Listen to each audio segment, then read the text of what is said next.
السلام عليكم ورحمة الله تعالى وبركاته. الحمد لله القائل: لقد كان لكم في رسول الله أسوة حسنة لمن كان يرجو الله واليوم الآخر وذكر الله كثيرا. أشهد أن لا إله إلا الله وحده لا شريك له، وأشهد أن محمدا عبده ورسوله. اللهم صل وسلم على سيدنا محمد وعلى آله وصحبه أجمعين. أما بعد، فيا أيها المسلمون اتقوا الله، أوصيكم وإياي بتقوى الله فقد فاز المتقون.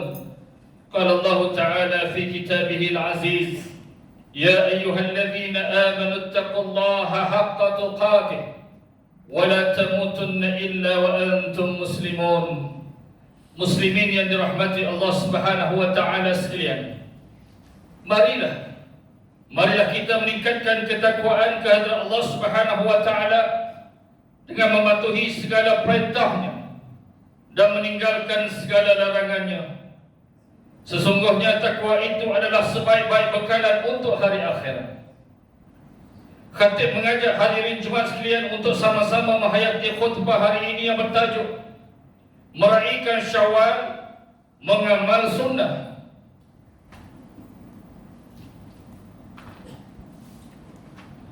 Muslimin yang dirahmati Allah sekalian, alhamdulillah, hari ini kita sudah berada di pertengahan bulan Syawal.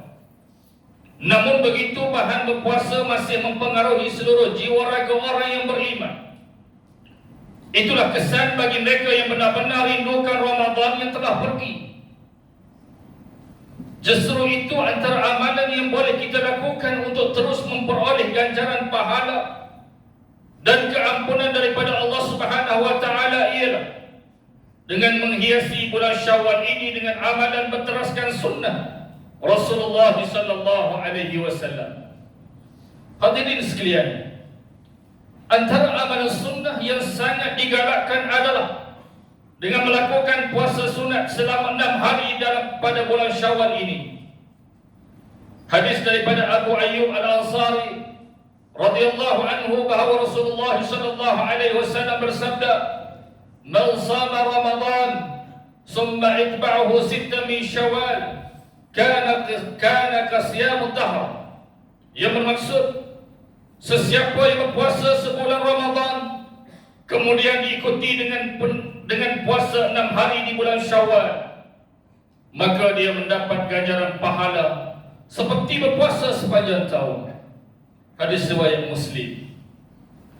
Ramadan yang berlalu merupakan madrasah dan pusat latihan bagi memupuk keimanan melalui tarbiyah fizikal dan rohani.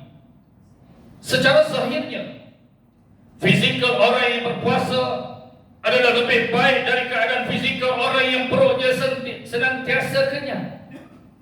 Rasulullah sallallahu alaihi wasallam sering memilih berpuasa atau mengosongkan perutnya untuk tujuan beribadah kepada Allah Subhanahu wa taala. Ini kerana baginda menyatakan bahawa perut yang kosong akan memudahkan untuk mengawal hawa nafsu serta menjadikan kita manusia yang lemah, yang lembut hati dan mudah bersimpati dengan orang yang kurang berkemampuan. Sesungguhnya kerosakan dan kebinasaan kepada kehidupan manusia di dunia ini banyak didorong oleh kebejatan hawa nafsu yang tidak terkawal. Hal ini telah diterangkan oleh Allah Subhanahu wa taala dalam surah Yunus ayat 53, A'udzubillahi minasyaitanir rajim. Wa ma ubarri'u nafsi innan nafsa la'ammaratun bis-su'i illa ma rahima rabbi inna rabbi ghafurur rahim. Yang bermaksud, dan tiadalah aku berani membersihkan diriku, sesungguhnya nafsu manusia itu sangat menyuruh melakukan kejahatan, kecuali orang-orang yang telah diberi rahmat oleh Tuhanku, maka terselamatlah ia dari hasutan nafsu itu. Sesungguhnya Tuhanku Maha Pengampun lagi Maha Mengasihani. Selain dari puasa 6 pada bulan Syawal, kita juga digalakkan untuk memperbanyakkan puasa pada hari Isnin dan Khamis. Ini berdasarkan hadis yang diriwayatkan oleh Sayyidatina Aisyah radhiyallahu anha, kana Nabi sallallahu alaihi wasallam yataharra shaum Isnin wal Khamis. Adapun Nabi sallallahu alaihi wasallam sentiasa berpuasa pada hari Isnin dan Khamis. Hadis riwayat Tirmizi. Muslimin yang dirahmati Allah sekalian, jadilah insan Rabbani. Jadilah insan Rabbani yang sentiasa berpegang dengan pengajaran Al-Quran dan As-Sunnah. Kerana tanpa kedua-duanya kita akan menyimpang dari manhaj Rabbani dan Nabawi. Firman Allah Subhanahu wa taala dalam surah Ali Imran ayat 79, A'udzubillahi minasyaitonir rajim. Walakin kunu rabbaniyyin bima kuntum tu'allimuna al-kitab wa bima kuntum tadrusun. Yang bermaksud, tetapi yakni sepatutnya dia berkata, hendaklah kamu menjadi orang-orang rabbaniyin, yakni yang menyembah Allah Ta'ala dengan ilmu dan amal yang sempurna. Kerana kamu sentiasa mengajarkan isi kitab Allah dan kamu selalu mempelajarinya. Kalimah tu'allimuna dan tadrusun dalam ayat ini mengikut kaedah nahwu dalam bahasa Arab menjelaskan kepada kita bahawa proses tarbiyah itu adalah sepanjang hayat, iaitu perlunya dilakukan seumur hidup kita. Ramadan sebagai satu madrasah yang mampu mendidik jiwa manusia agar kembali kepada fitrah yang sebenar. Justru sesiapa yang melalui Ramadan dengan penuh ketakwaan dan keimanan, nescaya hari rayanya dan sepanjang bulan Syawal, bahkan bulan-bulan seterusnya, akan digambarkan dalam bentuk ketaatan dengan meneruskan kelaziman amal ibadahnya dan lain-lain perbuatan baiknya di luar Ramadan. Tarbiyah bulan Ramadan yang mendidik kita beramal dengan penuh keimanan dan keikhlasan bukan saja mampu menjadikan kita istiqamah, konsisten dengan amalan salat berjemaah dan memakmurkan masjid, surau, mengekalkan kasih sayang dan memperbanyakkan membaca Al-Quran, bahkan mampu meninggalkan perbuatan-perbuatan buruk, keji, maksiat dan lain-lain yang dimurkai oleh Allah Subhanahu wa taala.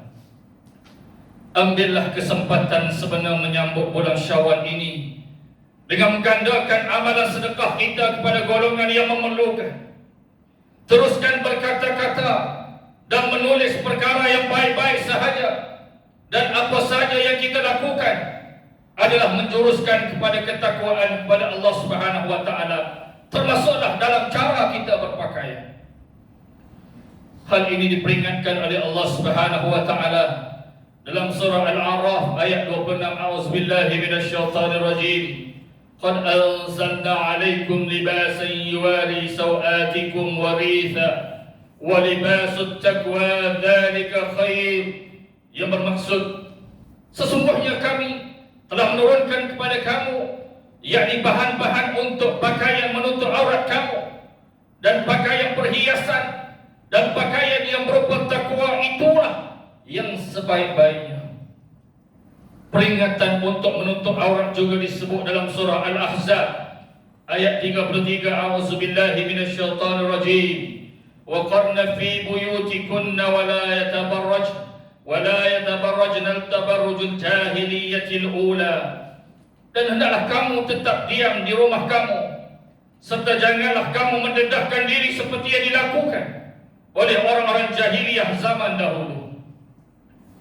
Dalam ayat tadi jelas kepada kita bahawa Islam mewajibkan kita memakai pakaian yang menutup aurat dengan sempurna. Ini bukan bermaksud kita dilarang untuk berhias dan mencantikkan diri, tetapi kita perlu bijak untuk memilih pakaian yang dapat menutup aurat dengan sempurna. Berpakaian menampakkan aurat atau menampakkan bentuk aurat pada badan adalah haram dan berdosa besar bagi lelaki dan perempuan. Hadirin sidang Jumaat yang dirahmati Allah sekalian, kita juga dituntut untuk mengekalkan hubungan silaturahim lebih-lebih lagi dengan suasana Syawal yang penuh dengan tradisi rumah terbuka dan kunjung mengunjung ini. Sesungguhnya amalan ini harus diteruskan kerana dengannya dapat menjemput rezeki, sebagaimana yang disebut dalam hadis Nabi sallallahu alaihi wasallam daripada Anas bin Malik radhiyallahu anhu, bahwa baginda Rasul sallallahu alaihi wasallam bersabda, "Man sarrahu ay yubsata lahu fi rizqihi aw yunsalahu fi atharihi falyasir rahimah."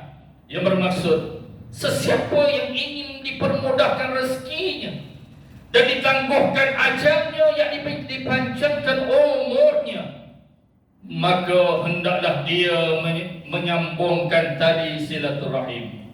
Hadis riwayat Al-Bukhari. Hadirin sidang Jumaat yang dirahmati Allah, sebagai mengakhiri khutbah kali ini, saya mengajak diri saya dan hadirin Jumaat sekalian untuk sama-sama mengutip beberapa taujihat, pengajaran, peringatan yang boleh dihayati dan dijadikan amalan kita bersama. Yang pertama, umat Islam hendaklah merebut ganjaran puasa 6 yang ditawar di dalam bulan Syawal ini untuk mendapat pahala berlipat kali ganda. Kedua, umat Islam hendaklah meneruskan segala amal yang baik seperti mengekalkan salat berjamaah, memperbanyakkan salat sunnah, qiyamul lail, sedekah, dan sentiasa membaca Al-Quran dan mentadabburkannya. Ketiga, umat Islam hendaklah meyakini bahawa setiap amal kebajikan yang dilakukan pasti akan mendapat ganjaran daripada Allah Subhanahu wa taala. Yang keempat, umat Islam hendaklah sabar menghadapi sebarang ujian daripada Allah, seperti mana sabarnya ketika berpuasa dengan menahan diri daripada lapar dan dahaga serta tuntutan hawa nafsu. A'udzubillahi minasyaitonir rajim. Afaghayra dinillahi yabghuna wa lahu aslama man fis samawati wal ardh وله أسلم من في السماوات والأرض طوعا وكرها وإليه يرجعون.